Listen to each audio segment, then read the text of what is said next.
Hi, I'm Kristen, and I'm going to read a poem from Marianne Boruch's book, The Anti-Grief, a really beautiful book of poems that I've been reading this week.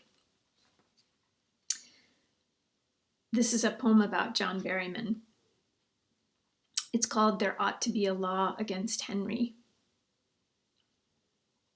There ought to be a law against Henry, given his showing up to teach at the U, disheveled, jittery cigarette, and probably the drink, losing the very way there, over river of all song, all American story which starts way north of St. Paul, quiet or undone, wandering south, not in rage mostly, something stranger.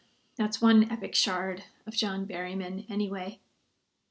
Notorious and par for the course in a classroom destined, struck by lightning in sacred retrospect, the kind those long ago students now can't believe themselves so accidentally chosen, grateful, though one probably claimed the poet absolutely bonkers then, out of his tree toward the end, so went the parlance. Wasn't he always late? Give them back, weirdo.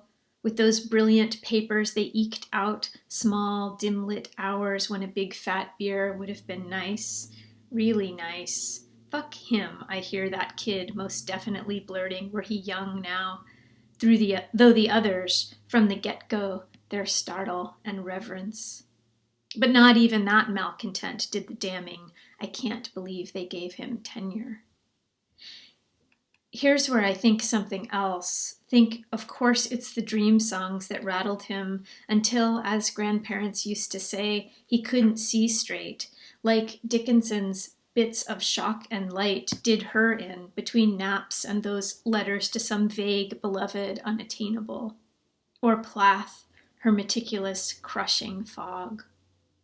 Maybe closer to Milton working his blindness, literally blind rage, if you want to talk rage, into pages soaked through with triumphant failure and rhyme, always that high orchestration, that alpha omega big voice thing.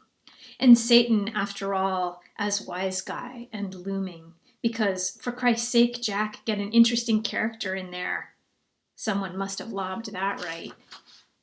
All along, Berryman, how those dream songs surely loosened a bolt or a wheel in his orderly scholar head, must have come at him like Michael the Archangel, 77 days of winged flash, searing him to genius, some kind of whack-a-mole version, maybe like Gabriel, cutting that starry celebrity deal for a most dubious conception in the desert, near a fig tree, no proper human mechanics required. At last, Berryman's rage wasn't rage, but sorrow turned back on itself with teeth. Henry, my hero of crankiness and feigned indifference, unspeakable industry, exhaustion and grief, half funny crazy, half who knows what that line means. A Henry, whole universe of Henry, of there ought to be a law against Henry, pause and pause. Mr. Bones, there is.